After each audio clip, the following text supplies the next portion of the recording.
95 बराबर 5 ग्राम। और विलायक क्या है यहाँ पर? जल, क्योंकि एथेनॉल विलयन यानी जल में एथेनॉल परिशोधित स्पिरिट।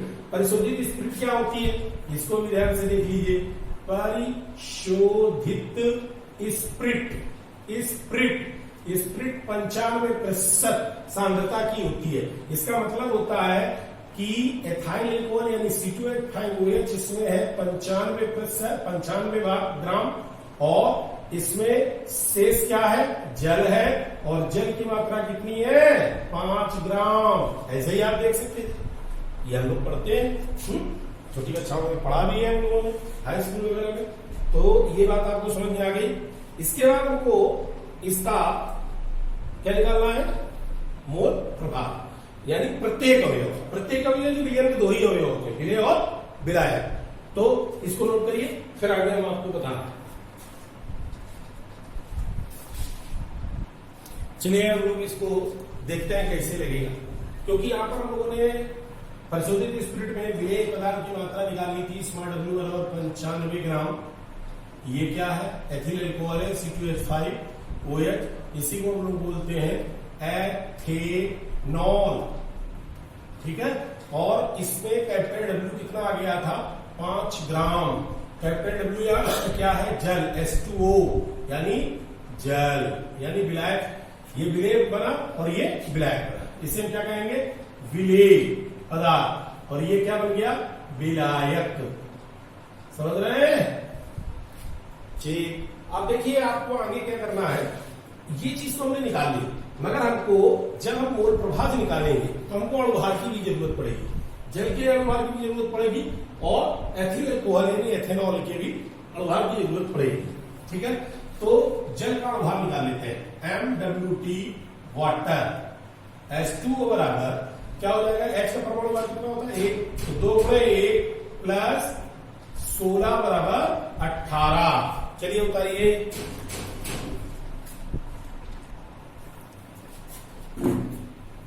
जल का अणुभार हम लोग निकाल लेते हैं। इसी प्रकार हम लोग एथिल एल्कोहल का सूत्र जानते हैं, C2H5OH एथेनॉल।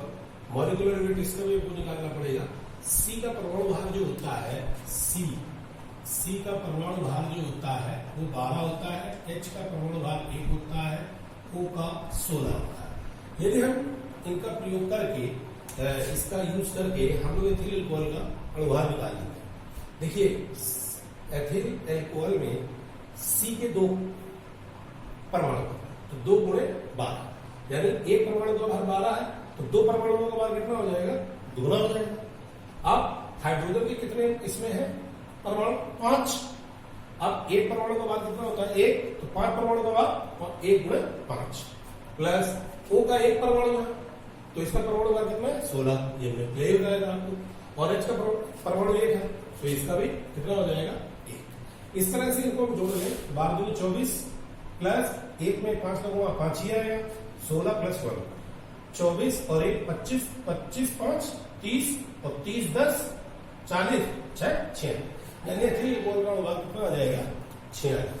यानी molecular weight of C2H5OH = 46। Water का कितना आ गया? 18। इसके अलावा अब हमको सवाल में क्या लगाना है? प्रत्येक अवयव का मोल प्रभाव। अब हम निकाल सकते हैं। तो विलेय का मोल प्रभाव, विलेय क्या है? एथेनॉल। तो एथेनॉल का मोल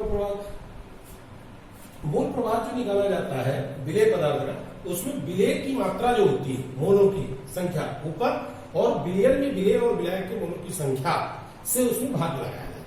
तो इसे हम क्या कहते हैं? विलेय का मोल प्रभाव। अब ये n क्या है? मोलों की संख्या है। मोलों को हम इसमें ग्राम और अणुभार में तोड़ देंगे। तो स्मॉल w बटे मॉलिक्यूलर वेट, फिर स्मॉल w बटे मॉलिक्यूलर वेट n के लिए, कैपिटल N के लिए कैपिटल W बटे कैपिटल MWT से भाग करेंगे। अब स्मॉल w कितना दिया है? 95। ये देखिए, ठीक है ना, स्मॉल w, तो w की जगह 95। और मॉलिक्यूलर वेट कितना दिया हुआ है इसका? 46। ये देखिए एथेनॉल के लिए है इसका 46 हम लोग लिखा, तो हम भाग दे देंगे। इसी तरह 95 बटे 46 नीचे इसके लिए। और कैपिटल W कितना दिया है सवाल में? 5 ग्राम, तो कैपिटल नंबर 5। और इसका हम लोगों ने क्या निकाला? अणुभार वाटर का 18 ग्राम होता है। जब इसको हल करेंगे, इसको आप हल देके देख लीजिए, यह आ जाएगा 2.3,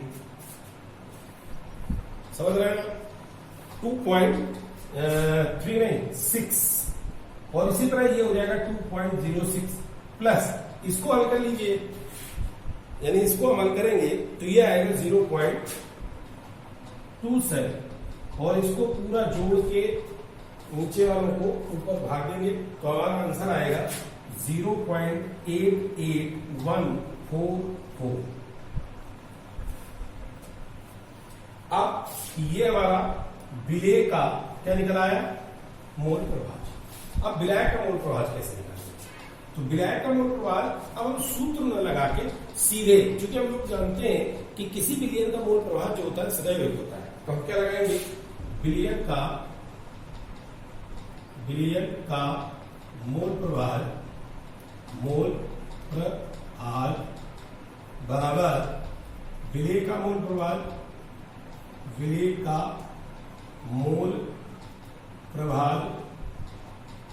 प्रभाज प्लस विलायक का मोल प्रभाज, विलायक का मोल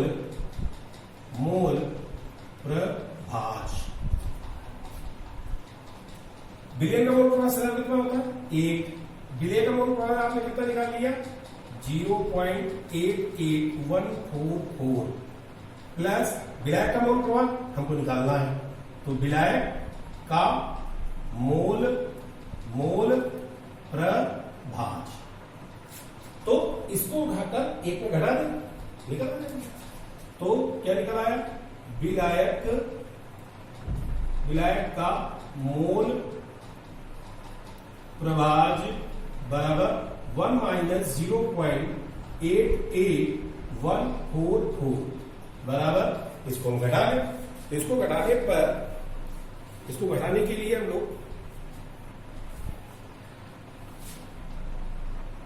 1 - 0.88144 यानी यह आ जाएगा 0.11856। तो ये हो गया विलायक का मोल प्रभाज। सवाल बहुत सरल है, बस थोड़ा सा ध्यान से समझने की कोशिश कीजिए। हमने समझाया है, इसको देखिए, रिवीजन कीजिए, फिर हम 5वां सवाल अटेम्प्ट करते हैं। बताइए।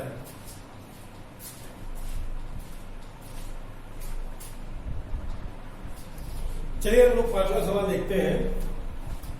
27 डिग्री सेंटीग्रेड पर 8% यूरिया के जलीय विलयन का परसमदाब ज्ञात कीजिए। देखिए, परसमदाब निकालने के लिए फार्मूला होता है PV बराबर NST। यहां पर हमको S की वैल्यू दी हुई है, कैपिटल T निकालने की जरूरत है, तो कैपिटल T यानी परमताप, तो सामान्य ताप दिया है डिग्री सेंटीग्रेड में। तो डिग्री सेंटीग्रेड में क्या होता है? T degree centigrade plus 273।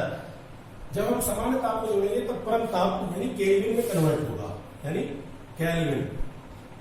Kelvin में कन्वर्ट होगा। ठीक, तो पहले परम ताप निकाल लेते हैं। स्मॉल टी कितना दिया है? 27 डिग्री सेंटीग्रेड प्लस 273। यदि हम जोड़े 7 3 10, 0 हासिल लगा 1, 7 2 9 9 1 10 हासिल लगा 1, 2 1 3 300 कैलोरी, यानी कैपिटल टी हमारा आ गया 300 कैलोरी।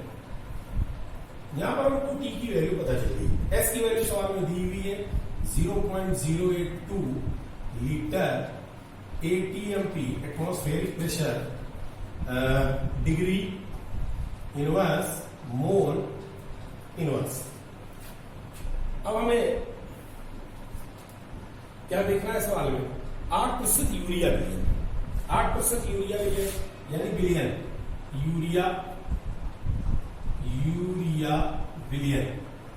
यूरिया विलयन बराबर 8%। 8% को हम तोड़ के क्या लिख सकते हैं? 8/100, और ये भारानुसार है।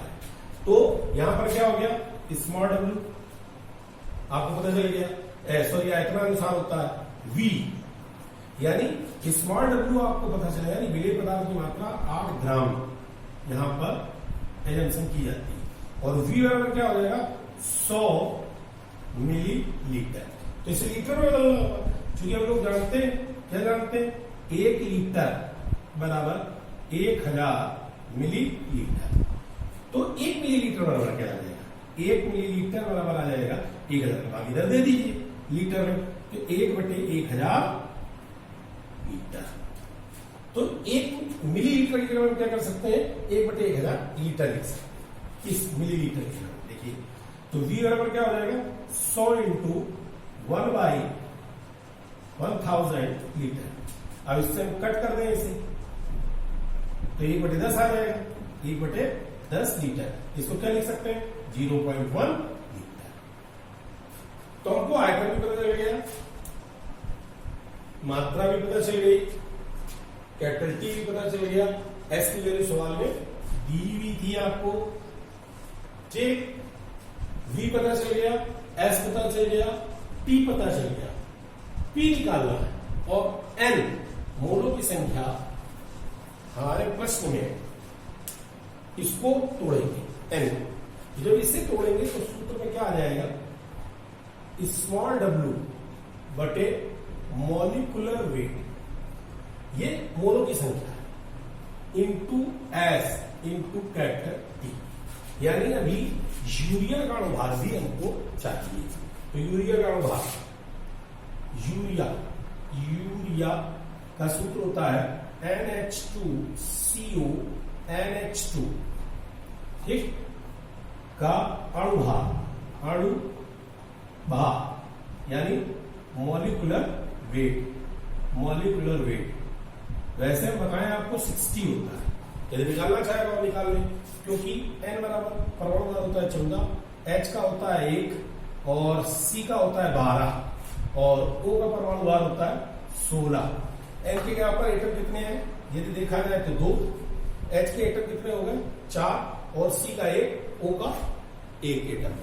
तो 14 गुणे 2 28 और हाइड्रोजन के 4 एटम है, तो 4 गुणे 1 4, 28 4 32 और C का 12, 32 और 12 और 16 जोड़ेंगे तो कितना आएगा 7, यानी अणुभार कितना आ गया आपका 7।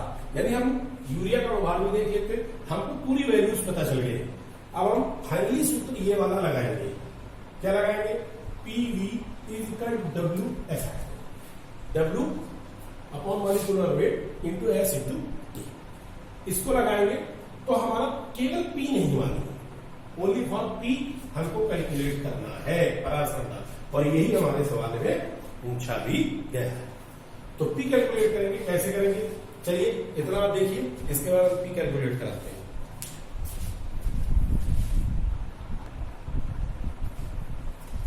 देखिए हम लोगों ने पीछे W, V, MWT, S और T कैसे निकाला है, ये देखिए सवाल से। अब हमारे पास फार्मूला है, इसी फार्मूले का प्रयोग करके हमको लगाना है। तो हम क्या कर सकते हैं, P equal to small w into S into T upon V into molecular weight. Formula आपको पता ही था। तो अब हम क्या करते हैं, सीधे वैल्यू में सूत्र में वैल्यू लगाते हैं। तो स्मॉल w कितना है सवाल में 8, S की वैल्यू 0.082 और T कितना है 300, V कितना है आपको सवाल में 0.1, मॉलिक्यूलर वेट कितना है 60। लगा दीजिए, काट दीजिए इसको। यदि 2 से 3 से काटे तो ये 10 आ जाएगा, और 3 से इसे काटे 2 आ जाएगा, 2 से इसको काटे 4 आ जाएगा। अच्छा, ये दशमलव यहां से हटा दें तो ऊपर एक 0 लग जाएगा, तो P इक्वल टू कितना हो जाएगा 4 गुणे 0.082 इंटू 100। अब 100 के इसमें मल्टीप्लाई करावे तो कितने उधर खिसक जाएगा, ये 1 2 यानी P इक्वल टू 4 इंटू 8.2 हो जाएगा। अब इसको मल्टीप्लाई करा दें तो 4 दूनी 8, 8 चुको 32, एक अंक बदल, यानी 32 ATMP। ये परासर आपका आ गया, P equal to 32.8 ATMP। Okay, अगले वीडियो आगे।